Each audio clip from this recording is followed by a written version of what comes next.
दर्शक बंधु आमे आसी पहुंची जाइछे हमरो जगन्नाथ तत्व आश्रम कल्की धाम ओंकार क्षेत्र उद्योगट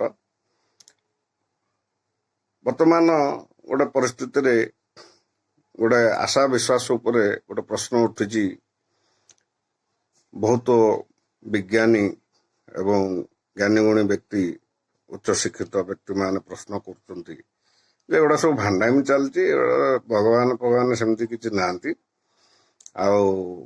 सब काट को पूजा कर पत्थर को पूजा कर भगवान ना गोटे भांडामी चल रोजगार सब चल सनातन धर्म फर्म एसब किसी ना तेणु बड़ दुख लगुच जो हजार हजार वर्षर धर्म पर आज क्वेश्चन उठाऊँ तेणु तार सत्यता केते आउ मिथ्या केते से सब विषय जानापी आज आमर स्वतंत्र उपस्थापना तेणु आम चेष्टा करवा से सत्य को उपस्थापन करने शक्ति को कहीं देखी ना तेणु मु विज्ञानी मु भी विज्ञान कौच तेणु शक्ति को कहीं देखी ना तमें भाई कौन देख कौ प्रकार शक्ति शक्तिर केते फॉर्म अच्छे आप जान तो आग से विषय शक्ति रे सारा विश्व चलती अणुपरमाणु रे शक्ति अच्छी पदार्थ रे शक्ति अच्छी जदि पदार्थ रे शक्ति अच्छी ताले आम गोटे मूर्ति पूजा कले मूर्तिटा भी पदार्थ तैयारी तेणु तादर शक्ति अच्छी तेणु कौट भूल रहा भाई आप पेट बिंधा हो तेणु आपण मैंने आग बुझे मुझे विज्ञान कौन से विज्ञान को आप बुझे आग आम शक्ति पूजा कर गोटे आकार नहीं पदार्थ को लेकिन आम पूजुचु साकार ब्रह्म पूजुचु आम दु प्रकार पूजा है अणाकार ब्रह्म पूजा है साकार ब्रह्म पूजा है कौटा मानिए मानतु आग निजे बुझंतु आ धर्म रू बाहरी जाए प्रश्न कले केमती हम तेणु जो आस्था और विश्वास प्रतीक सनातन धर्म गुरु परंपरार प्रतीक से विषय आम आज चेष्टा करवा किछि भक्त मानकर व्यक्ति मानकर स्वतंत्र जीवनी रे घटी किछि इवेंट को लेकिन जो सी अनुभव कर प्रकृत में सेमती गोटे शक्ति रक्षा करी से भगवान बोली मानुंट तेणु यहाँ हूँ भक्ति भावना रो कथा एवं अनुभव अनुभूतिर कथा आम अनुभव अनुभूति भगवान को पाइबा चेष्टा करा जमी वायु को अनुभव करते जमती ताप को अनुभव करते अनुभूति करते सेमती आम भगवान को पाइबा चेष्टा करा समस्त पाखे चलतु स्वतंत्र उपस्थापना को आज प्रस्तुत करवा आमर स्वतंत्र व्यक्ति ओडिशार धर्म प्रचारक बाबा उदयनाथ मुखर जीवनी आज्ञा आमर कथा चलता कौटी आप रहीगले पड़ी जाइए पड़ीगला कौन है पड़ीगला मोर गोटे अन्न भाव आसला मुझे जगन्नाथ मन भाव मो आत्मा स्मरण थाए मुझे पड़ीगला भाई गोटे एमती भाग तो किसी आसला पूरा आखि मोर बंद होगा मुझे पड़ीगली रक्त बाहर मुझे देखी देखनी मुझे बाहर थाए मत लगुए इमिदी भाव मत कि सडन आसिक मत कुंधे उठी पकड़े मत उठी लोक मत लगे कि देखा कहीं ना मुझे से पिला से पिला से मत बाड़े कहूँ यार मोर भूल हो कौन करी मोर भूल हो मेडिकल नहीं रक्त बाहर गला बाबा मेडिकल तो कहीं नबू किसी नवा दरकार नहीं तू भूल तो हो जाए बाड़े देखु देख तू मेडिकल नबू मेडिकल पलि कि मुझे जो चिंता कली मनरे मत भगवान जी जगन्नाथ आसिक मो पाखे विजे ही मत सब जिन कंठन बस कहते तो देखती से भाव मत ये लगिला ये प्रभु से दिन एत भाव में मुझे कल्पना बाहर कि ये भाव में आउ तो सेमती बहुत कथा हम कि ना आगु किसी कह अच्छी बहुत जिन आप पचारे विभिन्न आहरी बहुत भल भल जिन से मेडिकल गले मेडिकल मेरामल आम मेरा मेडिकल को गली मेडिकल कौन है पड़ी पिला बाड़े देला ଆଉ ସିଏ ମୋତେ ଉଠେଇଲି କି ମୋତେ ଉଠେଇଲା ବେଳେ ମୁଁ ଉଠେଇଲି ଦେଖିଲା ସେ ପିଲା ପଡ଼ିଛି ମୁଁ ପଡ଼ିଛି ପିଲା ବି ଆସିକି ମୁଁ ଉଠିଲା ପରେ ମୋତେ ସାଉଣ୍ଡ ତାହେଲେ ଆପଣଙ୍କ କହିବା କଥା ଆପଣ ଦି ଜଣ ଯାକ ପଡି ଯାଇଥିଲେ, ଦି ଜଣ ଯାକ ପୁରା ଅବସ୍ଥା ସାଂଘାତିକ, କିନ୍ତୁ ଗୋଟେ ଶକ୍ତି ଦି ଜଣଙ୍କୁ ଉଠେଇକି ହଁ ଆପଣଙ୍କୁ ସାକାର ହଁ ହଁ କରେଇ ସାଷ୍ଟାଙ୍ଗ କରେଇ ଜାଗାରେ ପହଞ୍ଚେଇଲେ। ହଁ ବଡ ଅଦ୍ଭୁତ କଥା। ନା ବହୁତ ଆଶ୍ଚର୍ଯ୍ୟ ଭାବେ ଲାଗିଲା ସେ ଦିନ। ମୁଁ ଜାଣିଲି ଆଜ୍ଞା। ଯେ ମୋତେ ଜଗନ୍ନାଥ ସମ୍ପୂର୍ଣ୍ଣ ରଖିଲେ ପ୍ରଭୁ ସେଠି। ଆଜ୍ଞା କାରଣ ସେ ପିଲା ଉଠିକି ଫେରିକି ମୋତେ ବି ଝାଡୁଛି। ଆଜ୍ଞା ହଁ ମୁଁ ଅନୁଭବ କରୁଛି କି ମୋତେ ଜଣେ ଉଠେଇଲେ ଜଣେ। ଆଜ୍ଞା ହଁ ଏମିତି ଆଉ ମୁଁ କଣ ସେ ତ ଅଗମ୍ୟ ଭାବ ସେ ମୁଁ କିଛି କହିପାରିବିନି। ଏତେ ଗୁଡିଏ ଜିନିଷ ଅଛି ପ୍ରଭୁଙ୍କର ସେ ଯୋଉ ଲୀଳା ଆଜ୍ଞା ଅସୀମା ଲୀଳା। ଆଜ୍ଞା ବହୁତ ଇଣ୍ଟରେଷ୍ଟିଂ ଲାଗୁଛି ଆପଣ ବହୁତ ବହୁତ ବହୁତ ବହୁତ ସେ ପ୍ରଭୁଙ୍କର ଭାବ ବହୁତ ଅଗମ୍ୟ ଭାବ। ସେଇ ଭାବରେ କେହି ପଶି ପାରିବେନି। ସେଇ ପ୍ରଭୁଙ୍କର ଏମିତି ମାୟା ଏମିତି ଭାବ ଭକ୍ତ ଯେତେବେଳେ ଯୋଉଠି ଡାକି ସେ ତାଙ୍କ ଡାକ ଶୁଣିଛନ୍ତି। ଏବେ ଲୋକ ସେ ନ ମାନନ୍ତି ଆମର କିଛି କହିବାର ନାହିଁ, କିନ୍ତୁ ଆମେ ଅନୁଭବ ଆଜ୍ଞା ଏଥିରେ କିଛି କହିବାର ନାହିଁ। ପ୍ରଭୁ ସୁନିଶ୍ଚିତ ଅଛନ୍ତି। ତେଣୁ ଆମେ ଶୁଣିବାକୁ ପାଉଛୁ ଆପଣଙ୍କର ନାମ ପ୍ରଚାରରେ ଓଡ଼ିଶାରେ ବହୁତ ଖ୍ୟାତି ବ୍ରହ୍ମନାମ ପ୍ରଚାର କରୁଛନ୍ତି ଏବଂ ମହାପ୍ରଭୁ କଳ୍କୀଙ୍କ ଅପେକ୍ଷାରେ ଅଛନ୍ତି। ଆପଣଙ୍କର କଣ ବିଶ୍ୱାସ? ଆପଣ ପ୍ରକୃତରେ କଳ୍କୀଙ୍କୁ ଦେଖିବେ, ମିଶିପାରିବେ? ଇଏ ଯୋଉ ବିଷୟ ଆପଣ ଏଠିକି ନେଲେ ମୁଁ ଆଜ୍ଞା ୟାକୁ ଅବଶ୍ୟ କଥା ଆପଣଙ୍କୁ ଖାଲି ଟିକେ ମୁଁ ଦର୍ଶନ ଗୋଟେ ଭାବ ଦେଇଦେବି। ଗୋଟେ ଛୋଟ ଭାବ ଦଉଛି। ଆଜ୍ଞା ପ୍ରଭୁ ଦେଖିବା କଣ ଆମେ ତତ୍ଵ କହିଲେ କଣ ଆଜ୍ଞା ତୁମେ ଆଉ ଆମେ ବୁଝିଲେ ପ୍ରମାଣ ପାଇ। ଆଜ୍ଞା ଯଦି ସେ ପ୍ରଭୁଙ୍କ କଥାକୁ ଆମେ ବିଶ୍ୱାସ କରି ଆତ୍ମାରେ ଘଟ ଧରି ତାକୁ ସଚିନ୍ତନ କରିବା, ସେ ସମ୍ପୂର୍ଣ୍ଣ ତମ ପଛ ପଛ ଅଛନ୍ତି। ଭାବ ନେଇ ଲଗେଇବା ସେ କାମ ଦେବ। ଆଜ୍ଞା ସେ ଆସିବେନି, ସେ ଭାବ ଦେବେନି, ଆଜ୍ଞା ଆମେ ଅନୁଭବ। ଆଜ୍ଞା ତେଣୁ ଆପଣ କହିବା କଥା ଆସ୍ଥା ଆଉ ବିଶ୍ୱାସ ଏଇ ହଁ ଦିଟା ଜିନିଷ ନିହାତି ସମ୍ପୂର୍ଣ୍ଣ ଆବଶ୍ୟକ। ସତ୍ୟ। ଆଜ୍ଞା ତାହେଲେ ଏଇ ଯୋଉ ସମୟଟା ଚାଲିଛି ମହାପ୍ରଭୁ ଆସୁଛନ୍ତି, ସମ୍ପୂର୍ଣ୍ଣ କୁହାଯାଏ ମହାପ୍ରଭୁ ବହୁତ ଶାନ୍ତି ପ୍ରେମ ଦୟା କ୍ଷମା ଆଉ ଭାରି ପ୍ରେମମୟ ପୁରୁଷ ହେଇକି ଆସୁଛନ୍ତି।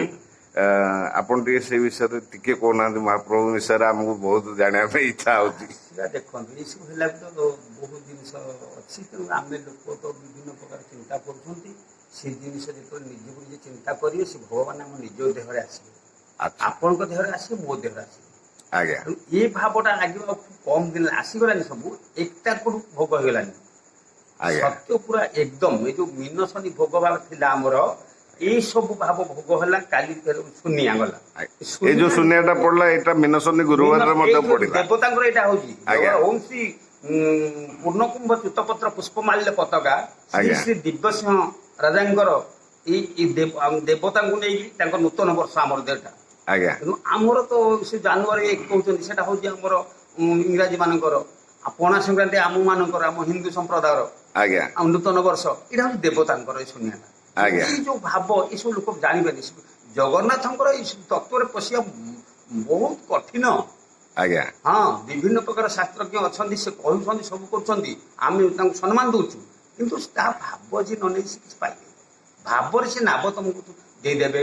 ଗୋଟେ ଭଙ୍ଗା ନାବରେ ଆପଣ ପାସ୍ କରିବେ, ଗୋଟେ ଆଜ୍ଞା ଭଲ ନାବ ବୁଡ଼ିଯିବ ଅଭାବରେ। ଆଜ୍ଞା ନିହାତି ସତ୍ୟ।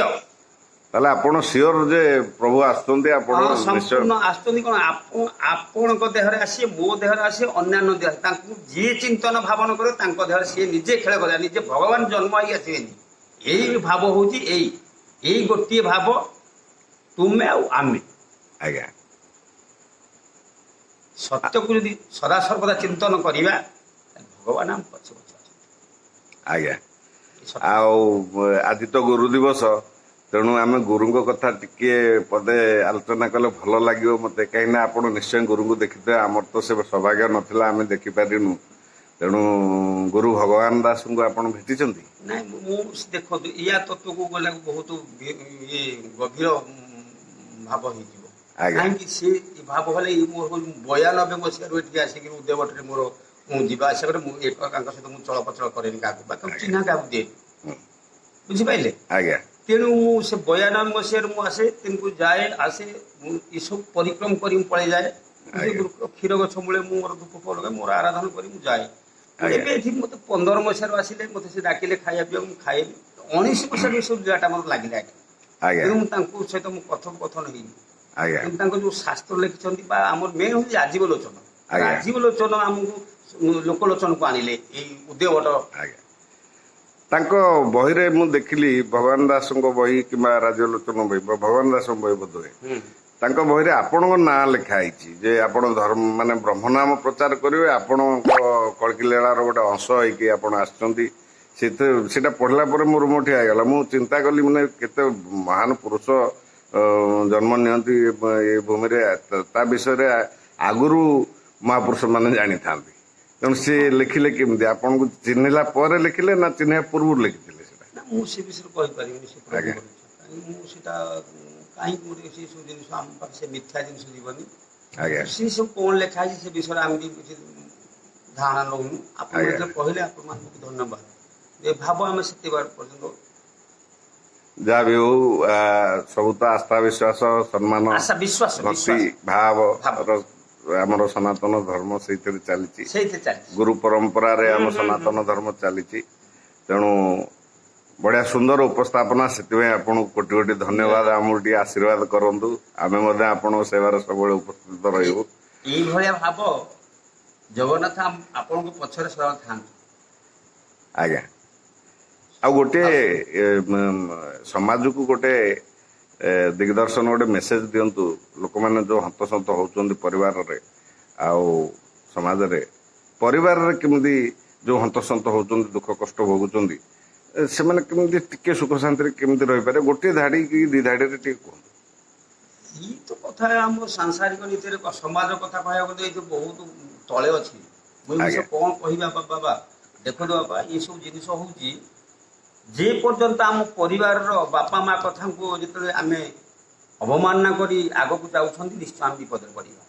ଆଜ୍ଞା ପରମ ବ୍ରହ୍ମ ଶ୍ରୀ ଜଗନ୍ନାଥ ଆମର ଗୁରୁ ହେଲେ ବି କେମିତି ଗୁରୁ ସେ ବ୍ରହ୍ମଗୁରୁ ଆମ ବ୍ରହ୍ମଗୁରୁ ହେଲେ ବାପା ମା।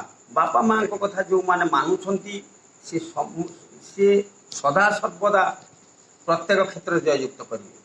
ଆଜ୍ଞା ତେଣୁ ବାପା ମା କଥା ଯେଉଁମାନେ ମାନୁନାହାନ୍ତି ସେମାନେ ସାମାଜିକ ଭାବନାରେ ପଡ଼ିବେ କହିବାର କିଛି ନାହିଁ। କିନ୍ତୁ ଏଥିରେ ଆମେ କିଛି କହିବୁନି ସମାଜକୁ କିଛି କଣ ଲାଗିବ କଣ ଭଲ ଲାଗିବ ଖରାପ ଲାଗିବ ଆମେ କିଛି ଆଜ୍ଞା କହିପାରିବୁନି। କିନ୍ତୁ ମେନ୍ ଗୁରୁ ହେଲେ ବାପା ମା କିନ୍ତୁ ପରିବାର ସଂଘରେ ବାପା ମାଙ୍କୁ ନେଇକରି ନିଜ ପରିବାରକୁ ସଂଗଠିତ କରି ଶାନ୍ତି ଭାବ ଲଗାଇଲେ ପ୍ରତ୍ୟେକ ଜିନିଷ ତମେ ଜୟଯୁକ୍ତ କରିବ। ଜୟ ଏଇ କଥା ଜଗନ୍ନାଥ। ଆମେ ଜୟ ଜଗନ୍ନାଥ। ଯାହା ହଉ ବହୁତ ସୁନ୍ଦର ମେସେଜ ଦେଲେ ବାପା ମା ହଉଛନ୍ତି ସର୍ବପ୍ରଥମ ଗୁରୁ। ସେଟା ଗୋଟେ ଆଜ୍ଞା ଗୋଟିଏ ଏକ ନମ୍ବର ସେଟା ଆଉ କିଛି ନାହିଁ। ଆଜ୍ଞା କେହି ତା ବିଷୟରେ କିଛି କହିପାରିବେନି। ଆଜ୍ଞା ଯେ ପର୍ଯ୍ୟନ୍ତ ବାପା ମାଙ୍କୁ ନିଜ ପ୍ରଭୁ ବୋଲି ଭାବି ନାହାନ୍ତି ତାହେଲେ କୌଣସି ଜଗନ୍ନାଥ କଣ ସେ ଯେକୌଣସି ଦେବତା ପୂଜା କଲେ ବି କୌଣସି ଫାଇଦା ନାହିଁ। ଆଜ୍ଞା ତେଣୁ ଉପସ୍ଥାପନା ଟା ଆପଣଙ୍କର ଆଜି ବହୁତ ସୁନ୍ଦର ଲାଗିଲା।